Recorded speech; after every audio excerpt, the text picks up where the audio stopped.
অপবাদ দিয়েছে যারা, তারা মিথ্যে বলেছে মা। মা, আমি চুরি করিনি, চিপস চুরি করিনি মা। রাস্তা থেকে চিপসের প্যাকেট কুড়িয়ে নিয়েছে শিশু, ন্যায্য দামটাও মিটিয়ে দিয়েছে, বাকি ছিল না কিছু। তারপরেও রাস্তার মাঝে ধরতে হয়েছে কান। বাচ্চা বলে কি কৃষ্ণেন্দুর ছিল না মান সম্মান? শুধু এটুকুতেই থেমে থাকেনি, শুধু এটুকুতেই থেমে থাকেনি। রাস্তার মধ্যে মার খেতে হয়েছে তাকে, মায়ের কাছেও খেলো বকা। বলো তো, এ দুঃখ ও বলবে কাকে? তাই তো শেষে চিরকুট লিখে মৃত্যুকে টানলো কাছে। তোমরাই বলো তো, এই শিশুটির সত্যি কি কোনো অপরাধ আছে? সত্যিকারের চোর যারা, তারা কি শাস্তি পায়? সত্যিকারের চোর যারা, তারা কি শাস্তি পায়?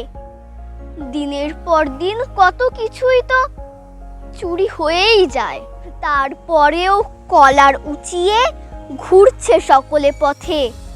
তারপরেও কলার উঁচিয়ে ঘুরছে সকলে পথে।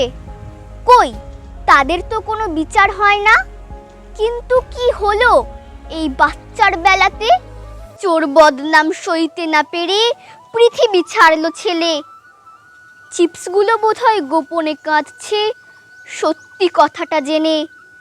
চিপসগুলো বোধহয় গোপনে কাঁদছে সত্যি কথাটা জেনে। চোর বদনাম সইতে না পেরে পৃথিবী ছাড়লো ছেলে। চিপসগুলো বোধহয় গোপনে কাঁদছে সত্যি কথাটা জেনে। চিপসগুলো বোধহয় গোপনে কাঁদছে সত্যি কথাটা জেনে। নমস্কার, কবিতার নাম কৃষ্ণেন্দু চোর নয়, কলমে আমার মা মৌসুমী সাহা মহালানা বিশ এবং কণ্ঠে আমি ইচ্ছেবাতি। এবং আমাদের পক্ষ থেকে এই ঘটনাকে আমরা তীব্র নিন্দা জানাই। আমরা চাই যে এই ঘটনার প্রতিবাদ হোক। তোমরা যদি এই প্রতিবাদে সামিল হতে চাও তাহলে অবশ্যই আমার এই কবিতাটিকে তোমরা ছড়িয়ে দিও, সকলের কাছে পৌঁছে দিও এবং পেজটিকে তোমরা ফলো করে দিও।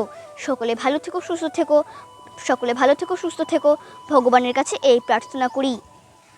ধন্যবাদ।